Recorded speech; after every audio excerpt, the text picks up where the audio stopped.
जय हिंद दोस्तों। मैं एयर वेटरन कॉर्पोरल भावनारंगन चेन्नई से। दोस्तों, अभी नहीं तो कभी नहीं, ये नारा हमेशा याद रख लेना आप, क्योंकि आजादी के बाद इतने साल के बाद पूर्व सैनिक जेसीओ जवान अभी एक प्लेटफॉर्म में खड़े हो रहे हैं। अब बीच में कुछ जयचंद है, वो अपने आप भाग जाएंगे। लेकिन जो सॉलिड प्लेटफॉर्म जो हम अभी कर रहे हैं ना, ये आने वाले पीढ़ी के लिए कर रहे हैं। हाँ, हमारे भी प्रॉब्लम है, ओवरओपी का है, डिसेबिलिटी का है, बहुत सारे मुद्दा है हमारा। लेकिन सबसे बड़ा मुद्दा अभी है आने वाले पीढ़ी के लिए। दोस्तों, आप लोगों को मालूम है, एक नया योजना गवर्नमेंट निकाल रहे हैं, सेल्फी पॉइंट, जहां पे सेवा में जो हमारे जवान भाई है उनको खड़ी कर देंगे और उनको यूज करेंगे कि गवर्नमेंट की जो भी प्रोग्राम जो 10 साल में किया है उसके बारे में लोगों को बताने के लिए कुछ इस तरह की जो है ना प्रोग्राम है, आदेश भी दे दिया। ये सिर्फ फौजी नहीं, हर डिपार्टमेंट के लोगों को ये आदेश गया। तो हम पॉलिटिक्स बात नहीं कर रहे हैं, लेकिन हमारे जो फौज क्या है, फौज होता है पॉलिटिकल। फौजी का काम है देश का रक्षा करना। अब जो रक्षक है, अगर आप उसको जो है ऐसे ऐसे पॉइंट में अगर आप खड़ी करोगे तो देश को कौन बचाएगा? कहने के लिए बहुत कुछ कह सकते हैं लोग कि आजकल ऐसा है, टेक्नोलॉजी वैसे वैसे फलाना दिखाना। अभी इसराइल में क्या हो रहा है सबको मालूम है। इसराइल में जो इसराइल ने कभी सपना में भी नहीं देखा था वो आज हुआ। उनके ग्राउंड फोर्स जो है कम हो गया। अब वो ग्राउंड फोर्स के लिए दूसरे देश से वो मदद मांग रहा। इसराइल एक ऐसा देश है जो दूसरे देशों को हथियार बेचने वाला है। अब वो खुद ही मतलब परेशान में फंसे हुए हैं। दोस्तों, अभी जो हमारे जो फौजी जो है अपनी पोस्ट छोड़ के ये काम अगर करेगा तो पोस्ट कौन संभालेगा? चलो, ये भी हमारा मतलब चिंतक का जो विषय है, क्योंकि हम भी एक नागरिक है। अब इसके ऊपर जो डिबेट जो चल रहा है उसमें बहुत सारे लोग बात कर रहे हैं। उसमें एक मैंने डिबेट देखा है एक मेजर जनरल का। दोस्तों, वो मेजर जनरल, नाम नहीं बताना चाहता हूं, वो मेजर जनरल कह रहा है कि मतलब फौजी ऐसा फौज में जो है ऑलरेडी उनको बहुत सारे काम है। सुबह 4 बजे से लेकर रात को 11 बजे तक उनको जो है कोई फुर्सत नहीं मिलता, इतना काम है। अगर आप उन ऐसे फौजियों को जो है आप इस तरह का काम देने से दुनिया की नजर में इतना डिग्रेड क्यों कर रहे हो?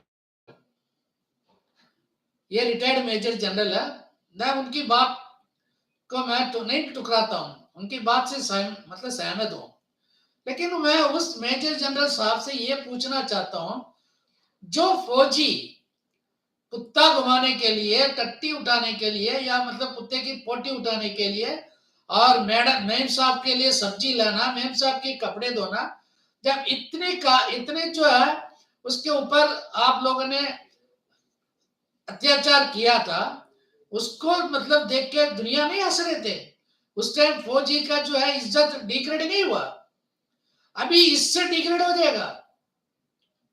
इससे इससे जो प्रॉब्लम अफसर्स को भी हो सकता है, जूनियर अफसर्स को। इसलिए अभी ना इनका जो प्रॉब्लम अभी स्टार्ट हो रहा है, क्योंकि अगर ये एक फौजी खड़ा रहेगा तो उसके साथ एक नायक भी होगा, एक हवलदार होगा, फिर उसके बाद अफसर, ये सारे के सारे ग्रुप आ जाएंगे। और सेल्फी पब्लिक किसके साथ खींचेंगे? एक अफसर भी होना चाहिए ना। दोस्तों अभी जो है ना ये अफसोस इसलिए बाहर निकल रहे हैं क्योंकि उनके साथ भी नाइंसाफी हो रहा है, अभी उनके साथ भी अत्याचार होने वाला है। मैं शुरू से यही कह रहा हूं कि आगे आने वाला दिन इतना बुरा हो सकता है कि कोई सोच भी नहीं सकता। आपको मालूम है कि एक और अग्निवीर जो है आपके बार इसमें ग्लेशियर में जो है शहीद हो गया। कितने लोगों को मालूम है? उसको तो वैसे सलामी दिया, सब कुछ दिया, लेकिन उसको शहीद नहीं माना। उसको सिर्फ अग्निवीर नाम से उसको जो है मैसेज दिया। सोशल मीडिया में जो है यही नाम है कि अग्निवीर का जो है मृत्यु हो गया, लेकिन उसको शहीद नहीं बताया। उसको यहां तक सिपाही नहीं बोला। यह डिग्रेडेशन नहीं है? 6 महीने का जो है ट्रेनिंग और 2 महीने के अंदर शहीद हो गया।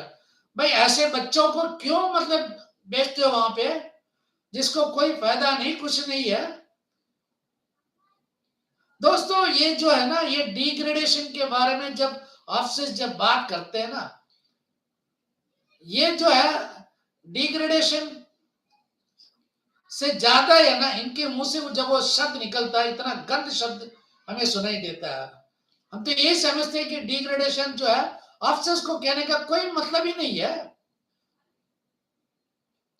जो बंदा जो है कोट छूट आर्मी कैप्टन को जो इंटरव्यू दे रहा था, 1973 से ये वार ओपी का मामला है। मैं ये जानना चाहता हूं उस संगठन से, जो ऑल इंडिया संगठन है, 1966 में स्टार्ट हो गया था, और वार ओपी का मसला यानी कि पे एंड पेंशन, यानी कि पैरिटी इन पे एंड पेंशन 73 में था। तो आपका संगठन क्या कर रहे थे उस टाइम? आवाज क्यों नहीं उठाया? क्योंकि आपको मालूम था कि हमारे लिए आवाज अगर आप उठाओगे तो आपको कोई सुविधा नहीं मिलेगा। आप अपने फायदा के लिए जो है हमें गिरवी रखा। ये क्यों नहीं मानते हो? क्योंकि 73 यानी कि थर्ड पे कमीशन से पहले आप खुद ही मान रहे हो, पे मतलब एक पेंशन कमेटी था। पेंशन कमेटी जो है, पे पेंशन कमेटी सिर्फ जवानों के लिए था, ऑफिसर्स के लिए नहीं। ऑफिसर्स के लिए नहीं था, ऑफिसर्स के लिए था सीसीएस 72, जो मतलब सेंट्रल गवर्नमेंट ऑफिसर्स की तुलना में आपको मतलब आपका बेसिक था। और ओवर एंड अबव आप लोगों को जो है अलावेंस, जैसे कि डिस्टर्बेंस अलावेंस जैसे अलावेंस ऊपर से दिया था, जो जवानों को नहीं दिया गया था। हम सारे जो कहानी जो है ना, हम भी जानते हैं, जो हमारे साथ क्या क्या नाइंसाफी हुआ हम जानते हैं। हाँ, लेकिन हमें से बहुत लोगों को इसके बारे में कोई ज्ञान नहीं है। ज्ञान इसलिए नहीं है, वो इतने पढ़े लिखे नहीं है, वो डीप में जाना नहीं चाहते, क्योंकि आप लोगों ने उसके दिमाग के ऊपर यही भूत चढ़ाया कि वार ओपी 50% पेंशन, यही भूत चढ़ा के रखा। असली बात, सच्चाई आप लोगों ने नहीं बताया। अभी हम उनको है ना समझाना चाहते हैं। कोई भी आगे से ओआरओपी के बारे में बात करेगा, या ये यूट्यूबर को अगर कोई भी इंटरव्यू देना चाहते हैं ना, यही बोलो कि मतलब हमारे पेंशन जो पहले 70% था, वो हमारा पेंशन हो गया था 35%।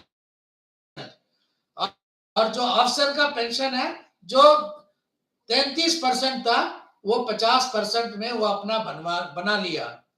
जो हमारे रेशन 300 ग्राम का था, वो हमारा रेशन घटा के आपसे ने अपने लिए फ्री रेशन का जो सुविधा कर लिया।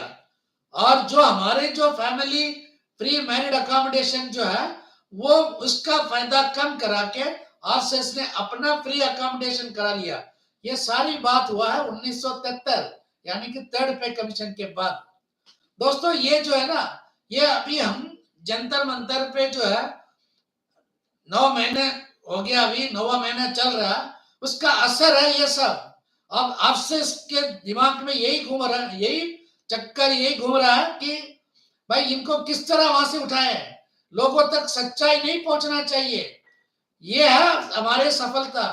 भले वार ओपी या कोई भी चीज मिले या ना मिले, गवर्नमेंट को तो एक दिन झुकना ही पड़ेगा, वो अलग बात है। लेकिन अभी जो है एक वर्ग तो सही हो रहा है ना, एक वर्ग सही हो रहा है, जो मतलब शुरू से जो है इन चीजों में नहीं पढ़ते थे, वो अलग हो गया। लेकिन शुरू से मेरा जवान करके हम लोगों के साथ धोखा किया, उन सब का जो है नींद हराम हो गया।